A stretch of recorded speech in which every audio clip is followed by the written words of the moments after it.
Hallelujah. Isang magandang gabi sa imuha. Hallelujah. Praise the Lord. Hallelujah. Katatapos lang natin mag-share ng Word of God, and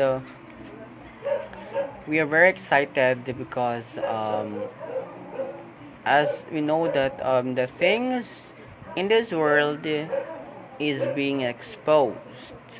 Hallelujah. So, as a believer of Christ, I know that you are the believer of Jesus.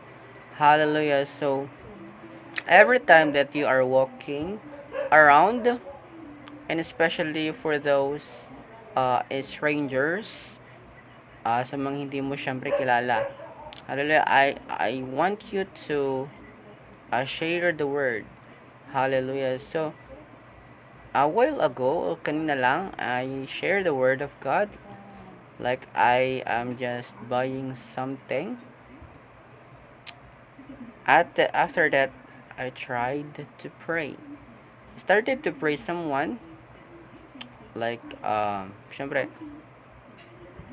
we don't know their lives. Hindi natin alam kung ano yung buhay nila, but because we are in connection, tayo ay nagkaroon ng connection sa Lord, then we are praying for them.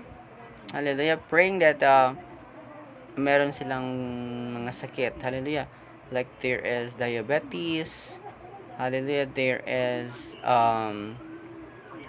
mga sakit na hindi mo alam, because in the spirit you will recognize the things na nagpapahirap sa tao, but if you are praying, and someone will be prayed, hallelujah, then the Holy Spirit will expose it for yun, na kailangan mo pala mag-pray sa iba, hallelujah, na they are having a sickness, yung mga karamdaman like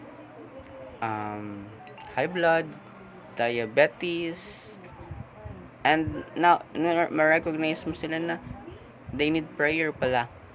Even you are walking around, hallelujah, so katatapos nga lang natin mag-share ng Word of God, and I am walking around. Every time that I am walking around, so yun, nag-share tayo ng Word of God, at nakapag-pray tayo sa mga tao. Praise God. So now, as I am believing that syempre, if you are using by God, then do it. Not because napipilitan